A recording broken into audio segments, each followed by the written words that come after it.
Quero convidar você a abrir a sua Bíblia, por favor, no Evangelho de Mateus, capítulo 5. Mateus, capítulo 5,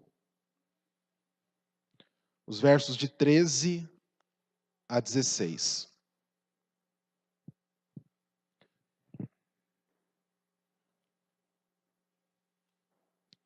Mateus 5,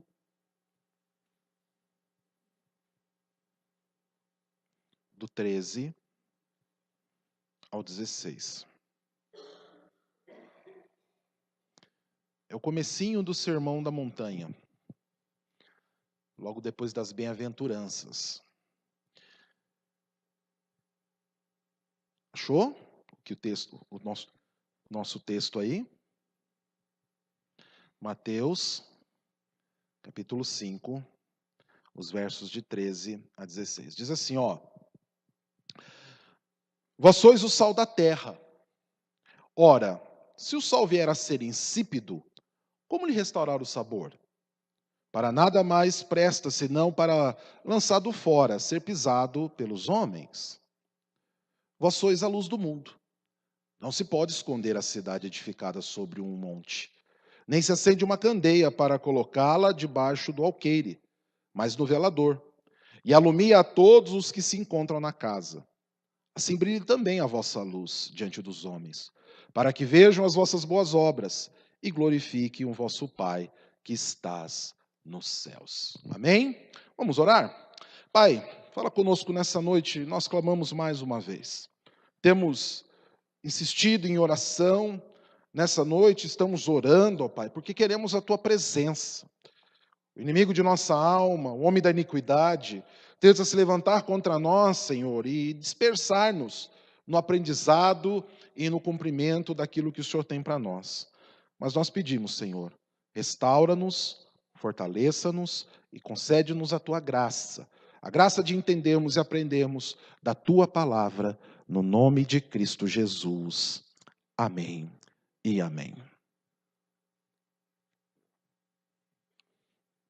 Eu quero expor a ideia desse texto para vocês, de maneira que nós possamos ter uma aplicação a respeito do nosso caráter e a nossa influência na era digital. Talvez você ainda não tenha entendido a importância desse tema. Por que falarmos do papel do cristão nas mídias, na era digital, na rede, na web? Por que falarmos a respeito disso se nós temos tantas outras coisas para falar? O que eu quero que você entenda é que essas tantas outras coisas, muitas vezes estão sendo tão influenciadas pela internet, que se nós não abordarmos esse tema e não aprendermos a lidarmos com esse ambiente, nós podemos ser frustrados na nossa expectativa de que as coisas possam caminhar bem. Vou dar um exemplo para você. Nós estamos aí, se não me engano, há 3 semanas de um período eleitoral. Daqui 3 semanas nós vamos começar a escolher o novo presidente do nosso país, ou a nova presidente, né? Não sabemos ainda. Temos uma mulher concorrendo ao pleito. Governadores ou governadoras, deputados, deputadas, senadores, senadoras e por aí vai. E queridos, essa eleição, ela está sendo fortemente influenciada pelo que se fala e se comenta nas redes sociais. Pelo que se fala, o que se comenta na internet. Os grandes campos de debate hoje têm sido a internet. Eu, particularmente, o que tenho sabido de política, tenho sabido pela internet. Não tenho assistido TV, muito pouco, e tenho visto a paixão de muitos, né, nas redes sociais, defendendo candidatos como se defendem homens santos. São todos iníquos, carentes da glória de Deus. Vi esse dia falando, não, mas olha, o fulano é iníquo. Todos são iníquos. Não tem um ali que presta. Pastor, é verdade, não tem. Nós, sem a glória de Deus, não prestamos também. Mas a internet está com essa influência. Tenho visto também que muitas pessoas têm sido alcançadas pela palavra do Evangelho, pelo que se diz na internet. Muitas pessoas têm conhecido a igreja presbiteriana, que outrora era tão pouco conhecida, ainda somos tão poucos aqui em Toledo, mas muitos têm conhecido e têm chegado até nós mediante o que se prega, o que se produz e o que se divulga na internet. Haja vista que nós já temos até nos preocupado com o que falamos e revemos a cada momento, estamos revisando o conteúdo para que nós possamos ser efetivos na internet e nas mídias sociais. Temos alcançado, e não só aqui em Toledo, tá? O nosso alcance tem sido nacional. Pessoas lá do norte do país têm acessado e têm ouvido e têm prestado atenção naquilo que temos falado. Não só em nós, mas em outros tantos pregadores, outras tantas igrejas e assim por diante. Então, esse ambiente, queridos, é um ambiente hoje extremamente frequentado. Agora, e nós como cristãos? Qual tem sido a nossa influência nesse meio? Como nós temos agido? Então é importante que nós saibamos, que nós aprendamos e que façamos aplicações da palavra de Deus para que sejam usadas nesse ambiente.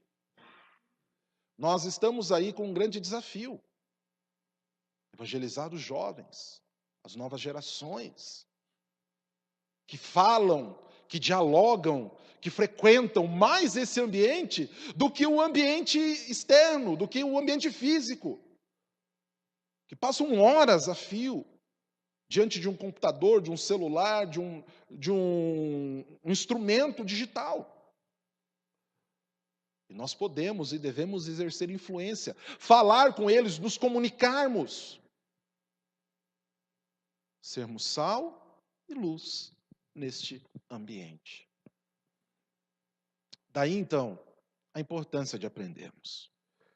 E nesse texto que nós lemos, nesse trecho tão conhecido do Sermão da Montanha, eu estava lendo alguns comentários, fazendo algumas análises do texto, e vi que há consenso entre alguns importantes comentaristas de que esse sermão não tem acontecido no monte, que ele recebe o nome de Sermão da Montanha, mas por todo o seu contexto e por aquilo que está cercado, ele provavelmente não tem acontecido no monte.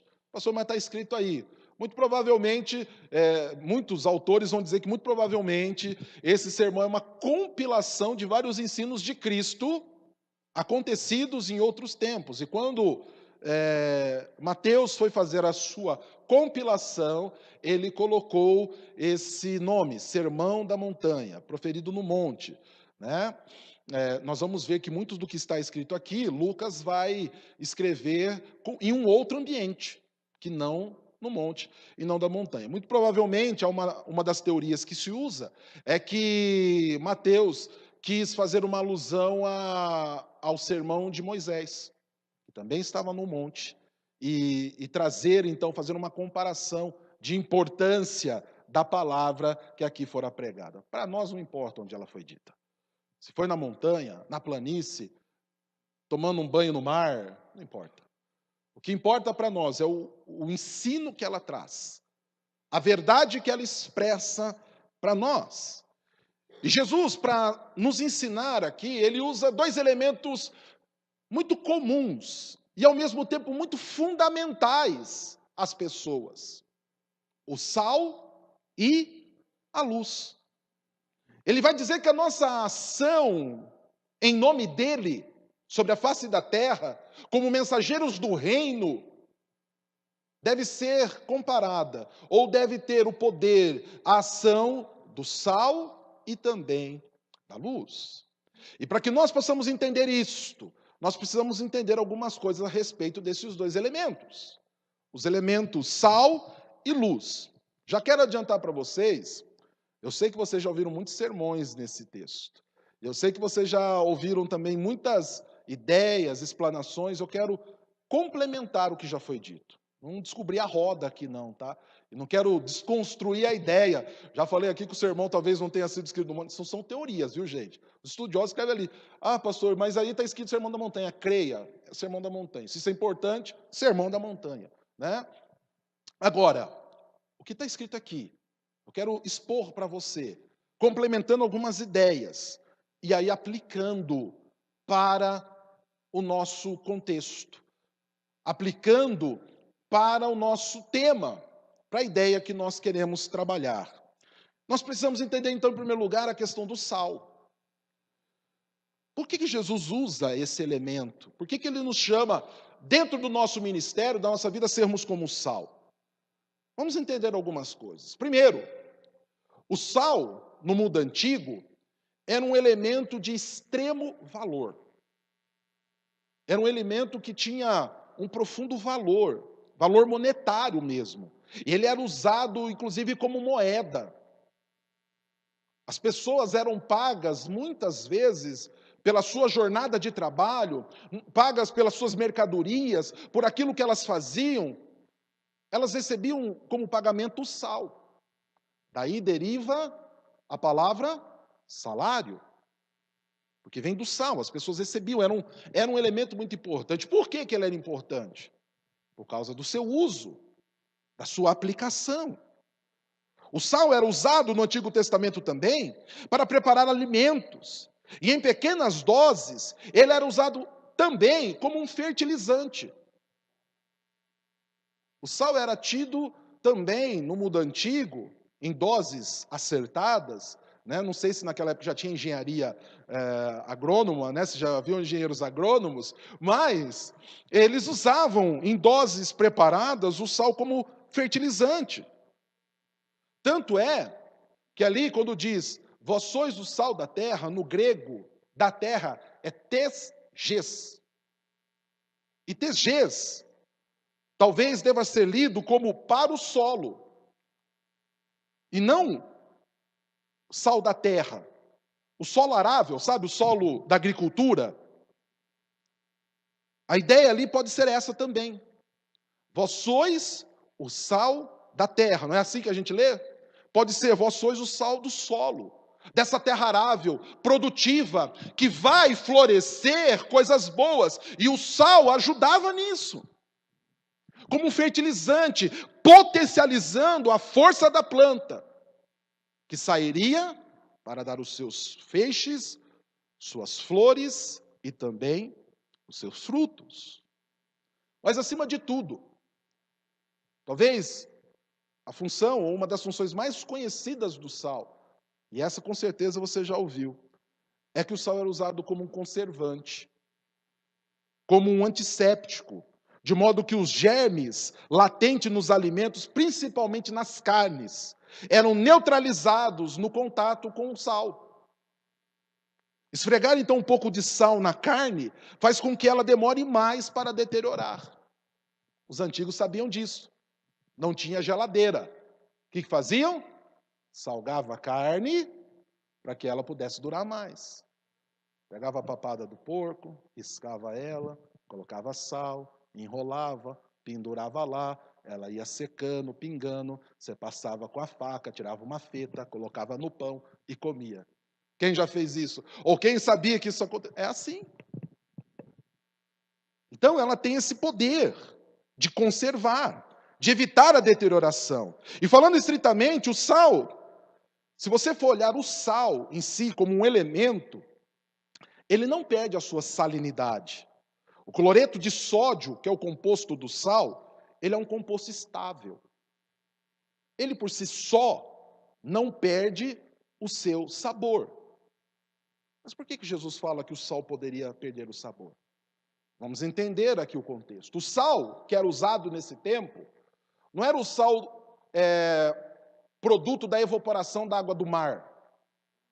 Você sabe que você pega a água do mar, você isola ela, ela evapora, e o que sobra dela é o quê? O cloreto de sódio, o sal. Precioso esse sal. Mas o sal que muitas vezes era usado no mundo antigo aqui, principalmente nessa época, era um sal obtido de charcos, de alagados. E esse sal, quando ele era recolhido, ele trazia junto com ele muitas impurezas. Quando você ia filtrar, quando você ia limpar, você acabava diluindo aquele sal existente ali. Ele acabava sendo diluído. E sendo diluído, ele acabava sendo acrescido de muitas outras coisas e perdendo o seu poder de salgar. E esse sal, então, o que era feito com ele? Jesus fala assim, que não serve para nada, a não ser jogado fora e pisado pelos homens, não é? Esse sal, ele era misturado a uma liga, a uma massa, e era usado para fazer a argamassa das lajes das casas judaicas, que era um lugar externo, onde a família se reunia para as reuniões, um lugar fora. Era usado no chão. E a única serventia que ele tinha, então, quando ele perdia o seu poder de salgar e de influenciar, era o quê? Era ser pisado pelas pessoas. Era ser colocado nas lajes e pisado pelas pessoas. O que também, se não acontecesse, não teria tanta importância. E o que o Senhor Jesus estava dizendo aqui é que nós deveríamos ser como esse sal precioso, que não perdemos a nossa essência quando diluídos. Quando tirado de nós as impurezas, o que permanece tem que ser o quê? Um elemento poderoso, saboroso, e que daí vai manter a sua principal característica. Mais do que a característica antisséptica. E sabe qual característica que é essa? É de que o sal, aonde ele é colocado, ele faz diferença. Se você coloca o sal numa comida doce, ele vai fazer diferença. Se você coloca o sal no chuchu, ele vai fazer diferença. Ele vai mudar o chuchu, né? Apesar de qualquer coisa muda o chuchu, né? Tem crente que é igual chuchu. Qualquer coisa leva esse crente embora, né? E o Senhor Jesus chama aqueles homens a serem assim, a manterem a sua característica mais evidente de ser essencialmente diferente no meio aonde eles são postos. O seu poder está precisamente na diferença, em fazer a diferença, em mudar o ambiente aonde ele está inserido. E quando esse sal entra em contato com os outros alimentos, a sua presença se faz mais notável do que a dos outros. O seu poder transforma aos outros. Batata frita é bom, não é? Com salzinho por cima, fica melhor ainda, não é? O sal, ele traz essa qualidade, ele traz diferença, ele enobrece. E assim tem que ser a nossa presença no meio das pessoas. Porém, quando as pessoas perdem esse poder ou a sua salinidade, elas perdem também a sua essência e capacidade no reino de Deus. Há um verbo no Novo Testamento, um verbo grego, que é o verbo morante, tá? E ele aparece umas 4 vezes no Novo Testamento. E esse verbo está ligado a perder a sua salinidade, o verbo morante.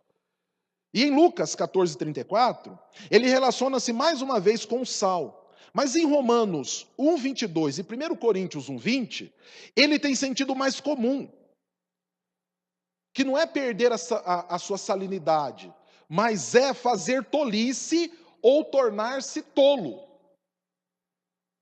É o mesmo verbo usado para descrever isto. Ao invés de ser usado como perder a sua salinidade ou perder o seu sabor, ele é usado para expressar a tolice. É aquele que, ao invés de perder a sua salinidade, ele se torna como um tolo. Então é difícil não concluir que os discípulos que perdem o seu sabor, na verdade, estão fazendo a si mesmo como tolos. Porque perdem a sua capacidade de fazer, através de suas vidas, a vontade de Deus. E o Senhor está chamando ali aqueles homens, o Senhor está chamando ali aquele povo, aquelas mulheres, para quê? Para que não se façam como tolos, mas que antes eles mantenham a sua essência e o seu poder, para que a glória de Deus se manifeste na vida deles. Mas o Senhor também diz que nós devemos ser como luz, a luz do mundo. E como no versículo 13, o termo vocês, ou vocês são a luz do mundo, é enfático. Vocês, meus seguidores, e nenhum outro. Vocês que levam o meu nome com vocês. Lá no verso 14, vocês são luz do mundo. Esse vocês são vocês. Vocês aqui. Eu, cada um de nós. Nós somos chamados a sermos luz neste mundo. De que maneira?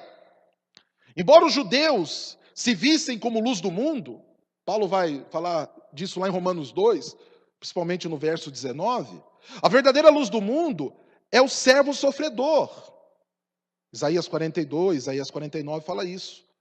Cumprindo em Jesus mesmo essa prerrogativa de ser luz.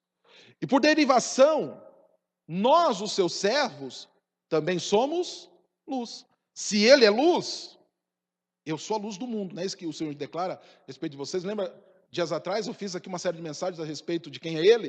E eu coloquei, ele é a luz do mundo. Nós, por derivação, também somos. Se somos iguais a ele, se somos semelhantes a ele, uma das coisas que carregamos conosco é esse poder de iluminar. Somos a luz do mundo. E luz é um símbolo universal no meio religioso. No Antigo Testamento, como no Novo Testamento, a luz simboliza mais frequentemente a pureza, como oposta à depravação. A verdade ou conhecimento como oposto ao erro ou à ignorância. E a revelação e presença divina como opostas à reprovação e abandono por Deus. Então, quando o cristão ele é dito como um iluminado, quer dizer que Deus está presente com ele. Quando diz que o cristão ele é luz do mundo, quer dizer que por onde ele vai, a iluminação do Espírito está com ele. Não fica escondida nenhuma depravação, nenhum pecado, nenhum erro. Pelo contrário, a presença do cristão aniquila, traz à tona toda a iniquidade e faz com que ela seja aniquilada, seja lançada fora. E o Senhor fala que a nossa luz, ela tem que ser como aquela luz de uma cidade construída sobre o monte, para que ela seja vista. As cidades da antiguidade, as casas na antiguidade, elas eram construídas em muitos lugares com calcário. E o calcário, quando exposto ao sol, ele brilha. Ele brilha. À noite, no entanto, o que acontece? Para que as pessoas possam executar suas tarefas, fazerem seus trabalhos, para que haja trânsito na cidade, acendem-se as luzes. No caso aqui, luz de lamparina. Né? Não sei se todo mundo aqui já viu lamparina, antigamente era um perigo, né? O pessoal se queimava com lamparina, era um tormento. Né? E quando o peregrino vinha pelo caminho, perdido, muitas vezes desesperado, procurando um pouso, um alento que ele tinha era olhar e ver ao longe uma cidade brilhando. Ali havia a esperança de ele ser acolhido. Ali havia a esperança dele ser recebido, alimentado, cuidado. Assim somos nós. Eu e vocês. Nós devemos fazer com que a nossa luz brilhe e seja vista. Da mesma maneira que essas cidades não podiam ser escondidas, também é inconcebível acender uma luz e escondê-la debaixo de uma tigela. Ou de um alqueire, como diz aqui. Por quê? Porque uma luz que não brilha, o que acontece? Ela não tem serventia. Você pegar um farolete, e do jeito que a pilha está cara, né? Pegar um farolete, acender e esconder debaixo de uma tigela, vai resolver alguma coisa? Não vai resolver nada. Você pegar o farol do teu carro, gastar uma fortuna em equipar o teu carro, colocar farol de última geração, aí você vai lá e cobre o farol, vai servir de alguma coisa? Pelo contrário, você vai sair e ainda vai bater. A luz que nós trazemos de Cristo não pode ser escondida. Se ela revela a iniquidade, se ela traz luz e revelação sobre o pecado, de maneira que o pecado é extinguido, ele é combatido, ele é aniquilado. Se nós, como essa luz, somos os chamarizes para os perdidos, para aqueles que precisam de socorro, que precisam de um cuidado, que precisam de um alento, esconder a luz é algo inconcebível na vida do cristão. O Senhor está dizendo, eu quero que a minha luz brilhe em vocês. Que as pessoas olhem para vocês e me vejam. Que as pessoas olhem para vocês e sejam confrontados com seus pecados e erros. Que vocês carreguem com vocês a luz do Evangelho de Cristo, de maneira que as pessoas sejam iluminadas. De maneira que o pecado seja combatido. A lâmpada deve ser colocada em um lugar apropriado, para que não fique nada escondido, nada subentendido. Pelo contrário, que ela alumie e cumpra a sua missão. Cumpra o seu papel. Mas também, queridos, há uma outra ideia aqui. Uma cidade que está sobre um monte com as suas luzes acesas, ela também é um alvo fácil do inimigo. Antigamente, as conquistas eram feitas por meio de guerras. E uma cidade sobre um monte iluminada era um alvo fácil para o ataque do inimigo. E muita gente, para não sofrer perseguição, para não perder o seu conforto, para não sofrer ataques, o que ele faz? Apaga a sua luz, esconde a sua luz. Nós não devemos ser assim. Pastor, mas se eu viver dessa maneira, se eu expor a luz dessa maneira, eu serei extremamente atacado, as pessoas vão me odiar. Confie na proteção do Senhor. As cidades antigamente elas eram cercadas, elas eram protegidas, haviam guardas nas suas portas, altas muralhas. Jerusalém era uma cidade conhecida por isso, pelas suas fortes, intransponíveis muralhas. Quando elas caíram, diz que a glória de Israel caiu. Quem é a nossa proteção? Quem é a nossa glória, senão o Senhor, o nosso Deus? E o que Ele quer que nós brilhemos, que a nossa luz alumie, e que se vierem os ataques, nós confiemos que o Senhor nos protegerá e nos guardará de cada um deles. Pastor, mas eu estou sofrendo risco na minha vida. Bem-aventurados sois, se pelo meu nome vocês forem perseguidos. Continuem a brilhar. Continue a brilhar. Deixe que a vossa luz permaneça acesa, para que as pessoas vejam a minha glória em vocês. Então a luz do cristão tem que brilhar. O cristão não pode escondê-la. Você não pode esconder o teu conhecimento bíblico, você não pode esconder os teus dons, os teus talentos, você não pode esconder a tua semelhança com Cristo.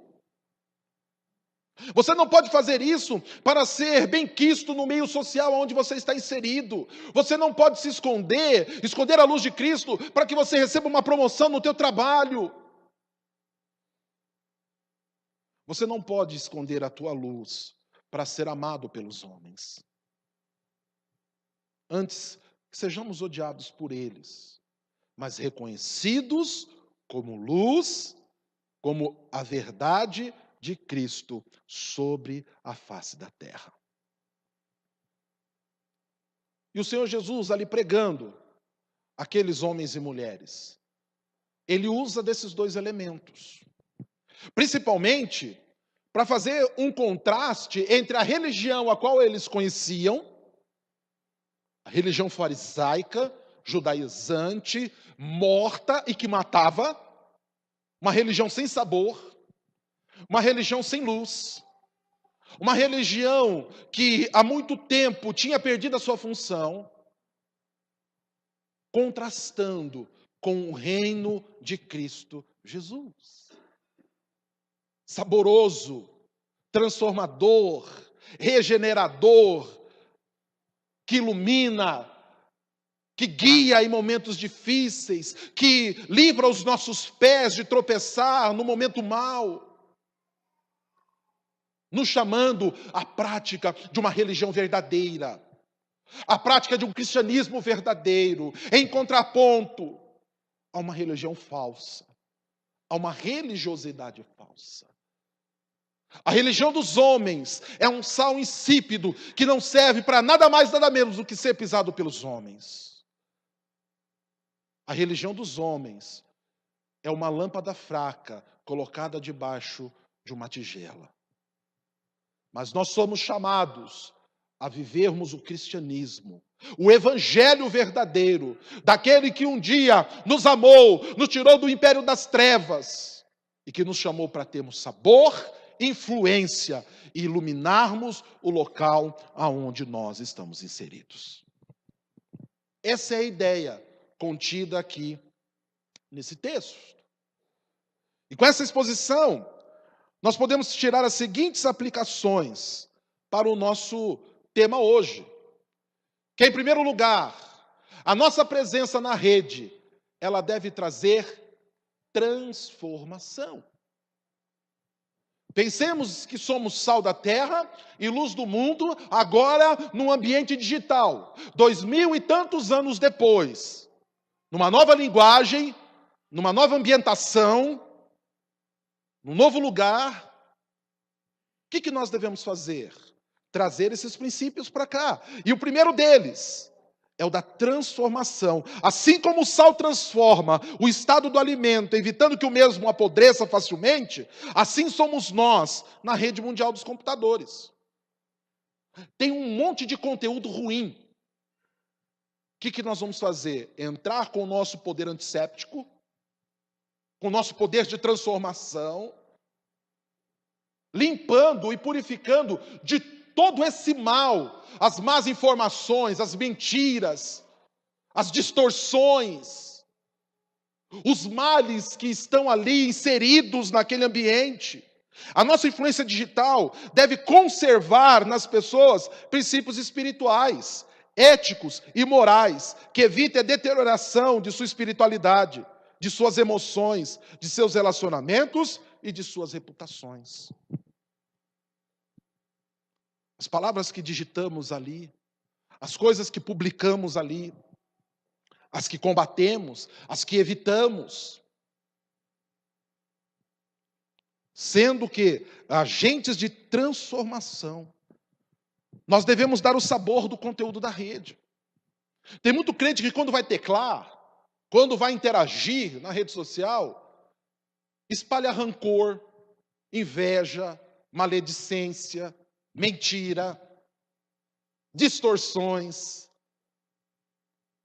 Não entende. Esse é um outro problema, gente. Tem muita gente que não sabe ler. Pastor, eu sei ler. Não, saber ler é uma coisa. Você saber juntar os sinais é uma coisa. Agora, você entender o que está escrito ali é outra totalmente diferente. Eu contei esse exemplo esses dias. Fiz uma postagem sobre questões políticas. Eu ainda tento me meter nesse meio. Esse meio virou um templo de Baal. As pessoas adoram ali, né? Elas sacrificam ali, né? Virou uma coisa escandalosa, né? Oxalá os crentes tivessem por Cristo a mesma paixão que tem pelos seus candidatos. Fiz uma postagem sobre minha visão política. Qual que é? Romanos 13. Coloquei o texto todo entre aspas. As pessoas muitas vezes não sabem o que são aspas. Não sabem para que elas servem. Elas servem para quê? Para destacar a ideia de outra pessoa dentro de um texto. Concordam comigo? A pessoa não entendeu.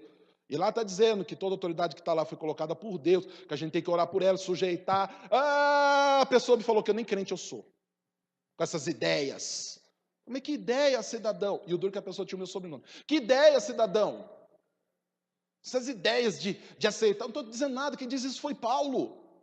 O apóstolo, sabe? O apóstolo. A pessoa fez um monte de ofensas. Aí eu falei, você precisa se retratar comigo. Você não entendeu o que eu escrevi. As pessoas muitas vezes não entendem. Por isso não pode exercer a sua salinidade. Nós temos que parar para ler, gente, entender melhor as ideias que estão ali. Isso vai evitar que a gente brigue com os irmãos. Vai evitar que a gente ofenda os irmãos. Vai evitar que a gente tire ideias precipitadas a respeito dos irmãos. Esse é de esquerda, esse é de direita, esse é isentão. Para de pôr etiqueta nas pessoas. Parece aquelas maquininhas na época da inflação, sabe? Vai pondo etiqueta, sabe? Pondo preço nas pessoas. Para com isso. Para com isso. A reputação de uma pessoa se conhece andando junto com ela. 2, 3 palavras, a pessoa já, isso aqui não presta. Ó, mulher, não anda com aquela mela não, que aquilo ali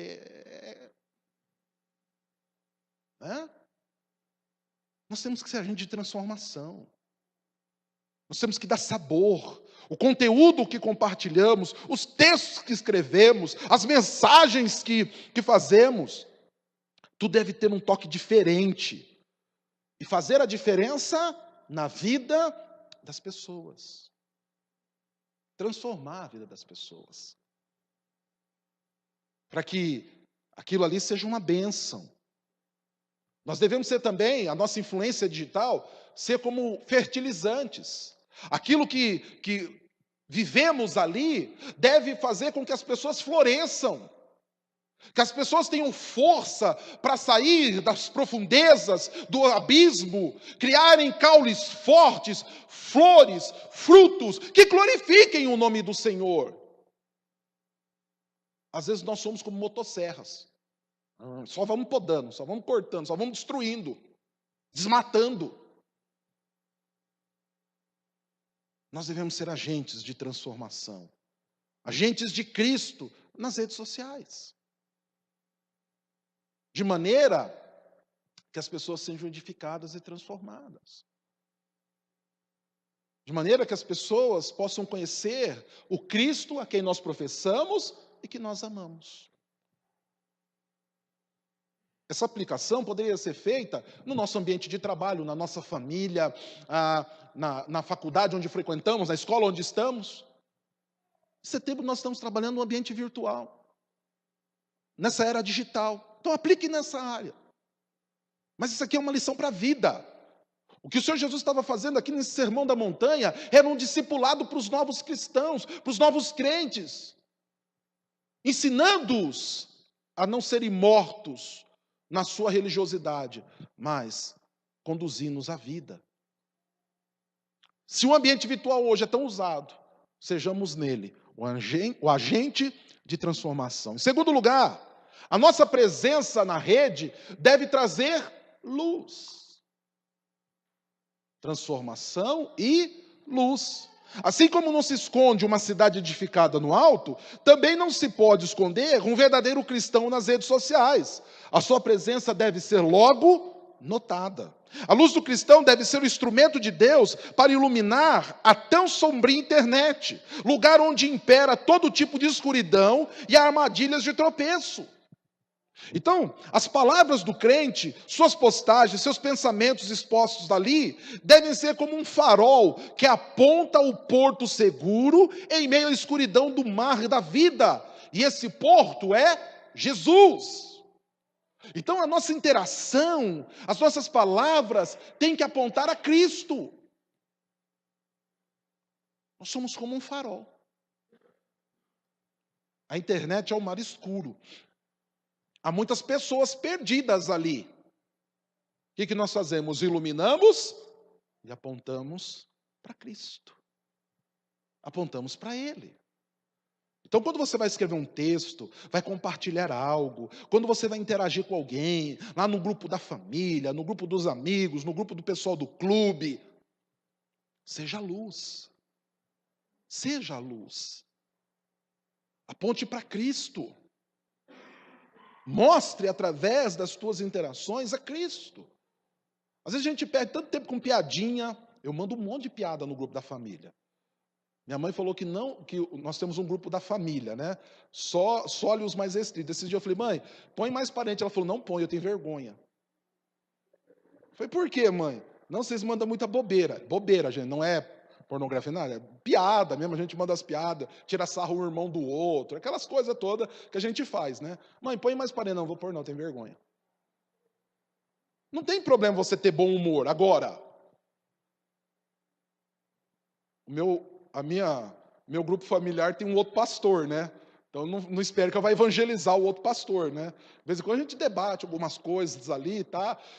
Ele sempre perde, porque eu sou a parte mais inteligente da família. Mas que ele não assista esse vídeo. Ele fala a mesma coisa do lado de lá. Entre irmãos, né? Diz que entre irmãos não tem muito dessa questão, né? Mas nós estamos em outros grupos. Nós temos que ter influência. Sermos luz a brilhar. A dirimir todo e qualquer tipo de confusão. Quer lugar para dar confusão do que grupo de WhatsApp, gente? Ou lugar para dar confusão. Eu fico orando todo dia pelo grupo do WhatsApp da igreja. Senhor, que os irmãos façam postagens caridosas, abençoadoras. Para que não venha aquela chuva de fulano saiu, Beltrano saiu. Vai sair, né? Mas nós devemos ser luz. Nós estamos inseridos aí nesse mundo, queridos. E o Senhor não pede para que nós saiamos dele, mas que nós sejamos libertos do mal. Sejamos luz nessa interação. Em último lugar, nós somos agentes da reforma num ambiente virtual. Algo que acontece com a ação do sal e também da luz é a transformação das coisas. Inclusive, elas mudam suas formas, seus estados, sua condição. Moços, nunca queira conhecer a futura esposa no escuro. Esteja num lugar bem claro, tá? Para você saber tudo que está ali. Moças, a mesma coisa, tá? Você não comprar gato por lebre, né? A luz, ela revela todas as coisas. Uma igreja que vive na iminência da luz, ela revela aquilo que ela crê. Ela revela Cristo.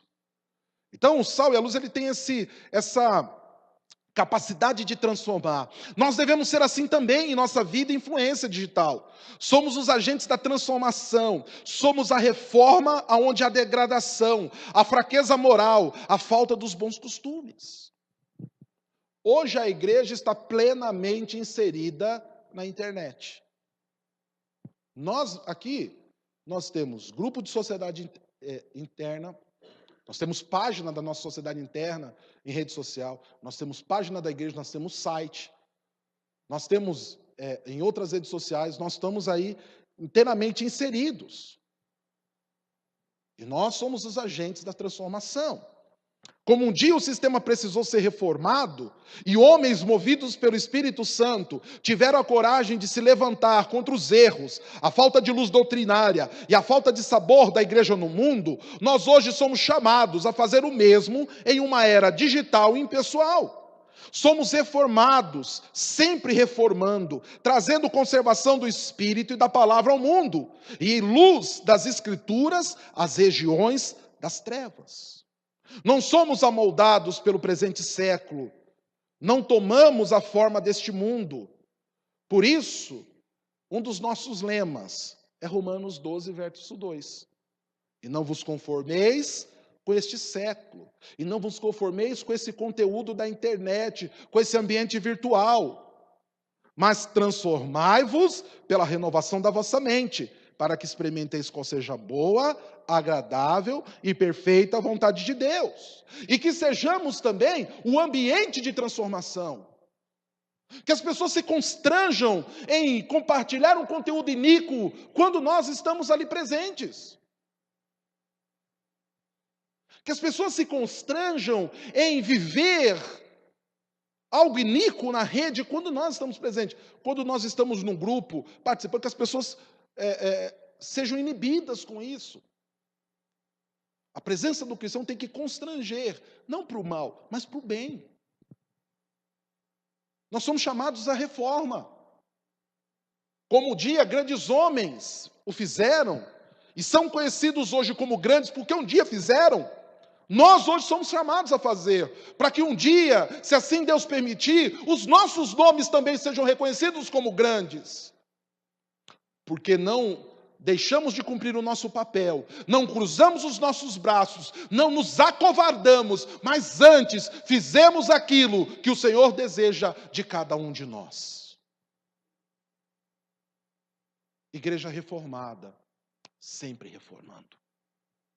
Hoje estamos num ambiente virtual que precisa de reforma, que precisa de transformação, e nós não podemos deixar de cumprir o nosso papel. E qual é o nosso papel? Sermos sal e luz. Levarmos a reforma, levarmos a transformação, de maneira que o nome glorioso de Cristo seja reconhecido, e diante desse nome, toda língua confesse que Ele é Senhor, e todo joelho se dobre em adoração e reverência a Ele. O mundo digital precisa da influência e da luz do Evangelho. Nós somos os agentes para que isso aconteça, e as coisas mudem. Nós quem? E vocês. Eu e vocês. Termino dizendo que nós recebemos um dom, uma marca, uma missão, um propósito, e não podemos deixar de cumpri-los, nem que nos custe a vida. Nós vamos adiante para que a glória de Cristo seja vista por todos os homens e que seja vista através de nós. Somos esse sal e essa luz para a glória de Cristo Jesus. Amém? Oremos. Bondoso Deus, nós louvamos o Teu nome pelo privilégio de aprendermos a Tua palavra. Pelo privilégio, Senhor, de sermos confrontados a sermos diferentes e a fazermos a diferença. E agora, Senhor Jesus, o desafio é que possamos viver isso por onde quer que formos, aonde quer que estivermos e por onde quer que navegarmos. Se fazemos a nossa navegação no trabalho, na faculdade, na escola, por lazer, não importa. Que façamos como sal e luz, transformando, tirando toda a imundície, não nos deixando diluir quando de nós é peneirada a sujeira, não nos deixando, ó Pai, se fazer por tolos, mas antes conservando o nosso verdadeiro sabor, o sabor que recebemos de Cristo e transmitindo Ele por onde quer que formos. Que sejamos luz e que levemos a luz, mediante a pregação do Evangelho, a vida iluminada, mediante, Senhor, o nosso proceder cristão, não por mera formalidade, não por mera religiosidade, como os judaizantes desse novo tempo. Antes, vivemos o pacto da graça. E pela graça, Senhor, nós caminhamos. E a graça do Senhor se manifesta em nós. E nós a manifestamos por onde quer que formos. Para que o Teu nome seja reconhecido. Para que a Tua glória seja vista. E todos adorem o Teu nome santo.